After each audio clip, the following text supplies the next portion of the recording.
Hello guys, আসসালামু আলাইকুম। আজকে চলে আসছি আরেকটা নতুন ব্লগ নিয়ে। আজকে আমরা যাব চট্টগ্রাম বিখ্যাত চিড়িয়াখানা ফজলিক। তো ফজলিকের বিভিন্ন পশু, বিভিন্ন ভিউ দেখানোর চেষ্টা করবো এই ব্লগের মাধ্যমে। সো আপনারা সাথে থাকুন এই ব্লগে। আসসালামু আলাইকুম।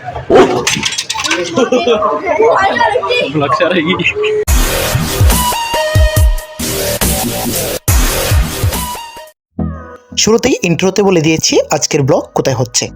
আসসালামু আলাইকুম, hello guys, welcome to my new blog. স্বাগতম জানাচ্ছি আজকের একটি নতুন ব্লগে। শুরুতেই চলে আসলাম ফজলিকের মেন গেটে। বাংলাদেশ চট্টগ্রাম একেখানে এলাকায় অবস্থিত আছে এই ফজলিক চিড়িয়াখানা। বর্তমানে দাঁড়িয়ে আছি ফজলিকের টিকিট কাউন্টারে। শুরুতেই টিকিট কেটে নিচ্ছি ঢোকার জন্য। সাথে আছে ছোট ভাই আকাশ, আর আছি আমি Masud Hasan. So guys, ticket নিয়ে নিলাম, এবার আস্তে আস্তে ঢুকে যাচ্ছি চিড়িয়াখানায়। ঢুকেই প্রথমে দেখাবো এক জাতের বানর, যা বিনোদন দিয়ে যাচ্ছে দর্শনার্থীদের প্রতিনিয়ত তাদের শব্দ ও বিভিন্ন অঙ্গিভঙ্গিতে।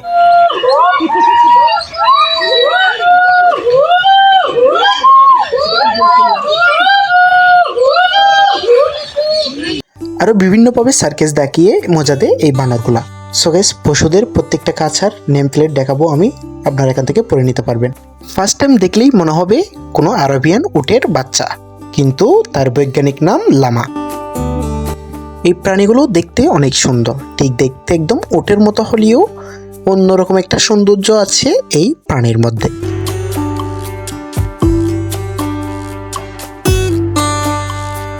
এরপরের কাছে আছে দেশি সাজারু বা ভারতীয় সাজারু।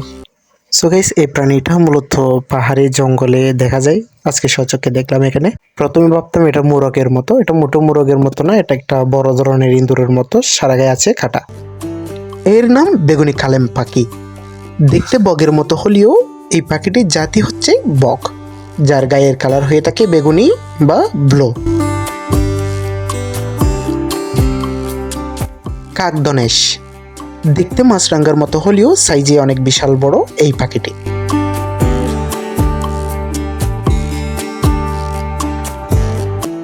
জলহস্তি, এই চিড়িয়াখানার আকর্ষণীয় আরেকটি প্রাণী হচ্ছে জলহস্তি, যা সচরাচর দেখা যায় না তেমন কোনো জায়গায়।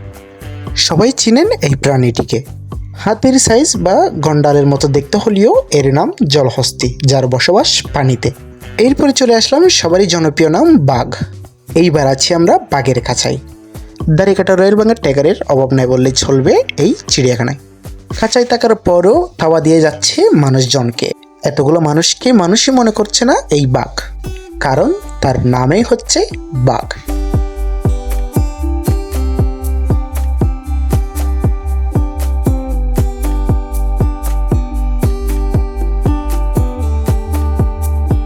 এই চিড়িয়াখানার সবচেয়ে বিশাল সাইজের খাঁচা হচ্ছে এই বাঘের খাঁচা, যেখানে বাঘ আছে 50টিরও অধিক।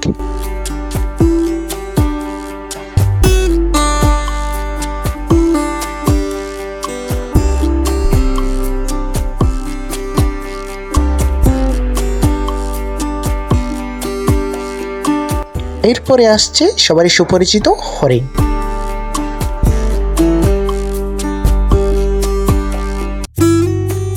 এরপরে আছে অজগর সাপের অ্যাকোরিয়াম, যা সাপের বন্দিঘর বললেই চলে। এই ঘরটিতে আছে 100রও অধিক অজগর সাপ। অন্যান্য দেশের অজগর সাপের তুলনায় ছোট হলেও আমাদের বাংলাদেশের তুলনায় অনেক বিশাল সাইজের এই অজগর সাপগুলা।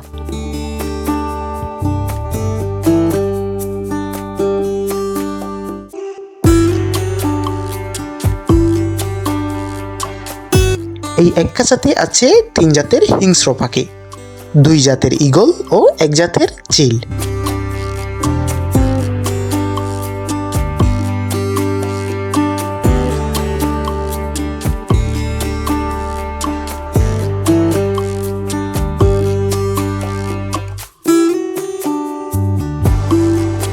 গ্রিফন শকুন, দেখতে সাইজে বিশাল, যা পোচা খাবার রাজা।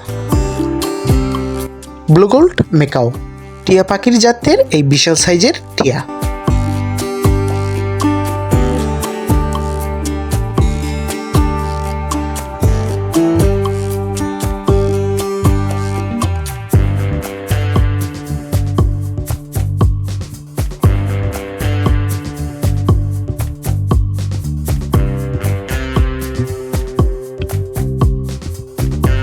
আর এখানে আছে আমাদের দেশি শত শত টিয়া পাখি।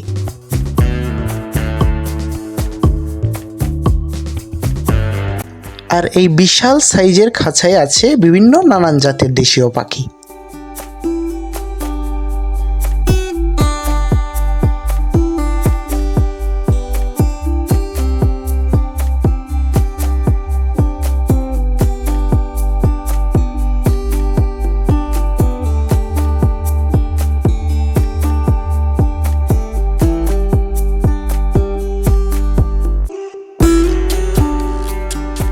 এরপরে আসলাম ঘোড়ার খাঁচায়। ঘোড়া মোটামুটি সব জায়গায় সচরাচর দেখা যায়, সো আরো বেশি রাখা উচিত ছিল এই চিড়িয়াখানায় ঘোড়া। সৌন্দর্যের আরেক নাম জেব্রা। প্রাণী লাভারদের ক্রাশ বললেই চলে এই জেব্রা।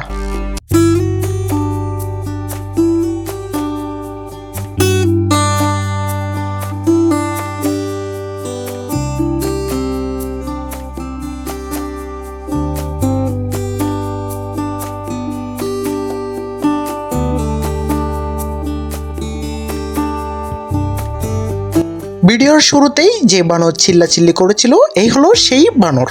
এই চিড়িয়াখানার সবচেয়ে আনন্দময় স্থান হচ্ছে এই খাঁচার সামনে, যে প্রতিনিয়ত সার্কাস দেখিয়ে যাচ্ছে এই বানরগুলা। তাদের আসল নাম উল্টোলেজি বানর।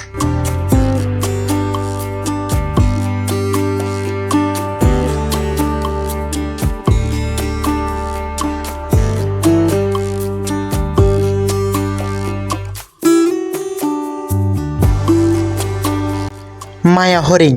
হরিণ জাতের অনেক ধরনের জাত থাকলেও এটা এক জাতের মায়া হরিণ নামেই পরিচিত। তাদের দেখলেই অনেকটা মায়া মায়া লাগে, সেই জন্য হয়তো নামকরণ করা হয়েছে মায়া হরিণ। এইখানে আছে অনেক ছোট ছোট গ্লাসের অ্যাকোরিয়াম। এই অ্যাকোরিয়ামে আছে নানান প্রজাতির বিষাক্ত সাপ।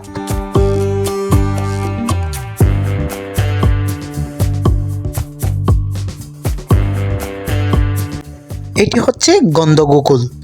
এইটা মোটামুটি গ্রাম অঞ্চলে দেখা যায়, এক এক জেলায় এক এক নামে ডাকে এই গন্ধগোকুলকে। এই খাঁচাতে আছে অত্যন্ত পরিচিত তিতির মুরগি ও টার্কি মুরগি। এখান থেকে যাব ভাল্লুকের খাঁচায়, যাওয়ার সময় পড়বে বাঘের খাঁচা আবার।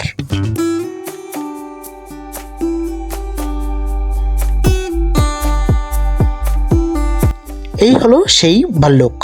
টিভিতে অনেক কিউট দেখা গেলেও মূলত হয়ে থাকে এগুলো অনেক হিংস্র। এই চিড়িয়াখানার সবচেয়ে বড় পাখির খাঁচা হচ্ছে এই দুইটি, যেখানে আছে শত শত নানা প্রজাতির দেশি পাখি। এরপরে চলে আসলাম আমাদের দেশীয় বানর। এই দেশি বানরের সাথে দুষ্টুমি করে অনেক মজা নেয় দর্শনার্থীরা।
আস্তে আস্তে সব কিছু দেখিয়ে এবার চলে যাচ্ছি চিড়িয়াখানার আকর্ষণীয় প্রাণী কুমিরের দিকে।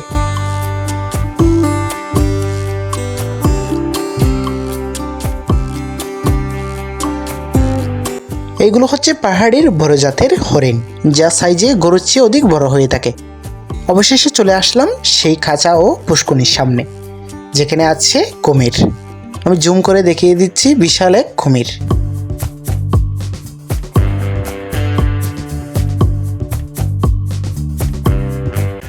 এটি হচ্ছে ইমু পাখি। প্রাচীনকাল থেকে এই কাল পর্যন্ত বর্তমানে বিলুপ্তির পথে আছে এই পাখিটি। ওজনে ছাগলের চেয়েও বেশি, লম্বায় গরুর চেয়ে বেশি হয়ে থাকে এই ইমু পাখি। বিশাল বড় পা এবং দেখলে ভয় ভয় লাগলেও মূলত এগুলো অনেক মায়াবী হয়ে থাকে এই ইমু পাখিটি। এক নামে সবারই সুপরিচিত, গয়াল। এইটির নাম ছোট মদন টাক। এটিও এক জাতির বক। এটি উট পাখি। দেখতে ইমু পাখির মতো মনে হলেও সাইজে ইমু পাখির অধিক বড়। সেম একই ক্যাটাগরিতে আছে এই দুইটি পাখি, ইমু পাখি ও উট পাখি। তারা দুই জাতের পাখিটি হচ্ছে একই রকম। দেখতে অনেক ভয়ানক লাগলেও মানুষের আশেপাশেই থাকতে পছন্দ করে এই পাখিগুলা। এই দুই জাতের পাখি বর্তমানে বিলুপ্তির পথে। সো গাইস, চট্টগ্রাম ফজলিক চিড়িয়াখানার প্রত্যেকটা প্রাণীর পরিচয় সহ দেখিয়েছি আপনাদের সুবিধার্থে। আজকের ভিডিও কেমন লেগেছে কমেন্ট বক্সে জানিয়ে যাবেন। সো আজকের ভিডিও এখানেই শেষ করছি। আসসালামু আলাইকুম।